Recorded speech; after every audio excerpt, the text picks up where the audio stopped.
Darushifa government high school के in charge head master रसूलुद्दीन Ahmad ने बताया कि स्कूल में ड्रेनेज का गंदा पानी बहने की वजह से तलबा को कई मुश्किलात का सामना करना पड़ रहा है।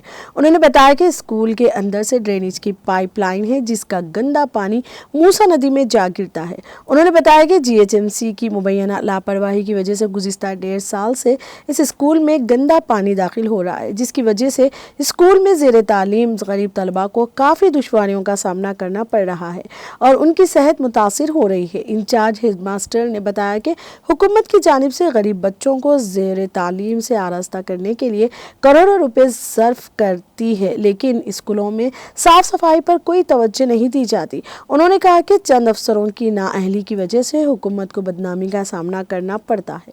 उन्होंने वज़ीर आला रेवंत रेड्डी और GHMC अहदेदारों से मुतालबा किया कि वो इस जानिब फौरी तवज्जो देते हुए मसले की एकसुई के इक़दाम करें ताकि गरीब बच्चों की तालीम और उनकी सेहत को यकीनी बनाया जा सके।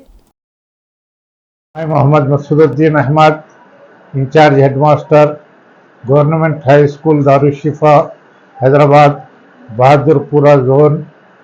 यहाँ पर जो एक बहुत बड़ा मसला है, यहाँ पर जो पानी जो स्कूल के जो ड्रेनेज वाटर स्कूल में से जो गुजरता हुआ मूसा नदी को जो जा रहा, जिसकी वजह से पानी जो है ठहरने की वजह से स्कूल्स में जो है ना गंदगी फैल रही है।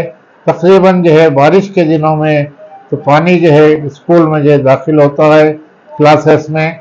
तकरीबन इस साल एकेडमिक ईयर 15 का 20 क्लासेस को जो है स्कूल जो है नहीं चला, इस वास्ते कि जो है क्लास में जो है गंदा पानी ठहरने की वजह से 2-3 फीट। तो ऐसे में जो है यहाँ के GHMC सर्किल के जो कमिश्नर के जो नोटिस में लाया गया, डिस्ट्रिक्ट कलेक्टर के नोटिस में लाए तो जो है ना डिस्ट्रिक्ट कलेक्टर डिप्टी कमिश्नर को जो है हिदायत जारी करे। यहाँ तक के जो है एरिया MLA चारमीनार जो है कॉन्स्टिट्यूंसी में आता है स्कूल, और ये पत्थरगट्टी रेंज में जो है इसको आपके कॉरपोरेटर साहब जो है सोहेल कादरी साहब हैं, और ये सब के जो है नोटिस में है। सब जो है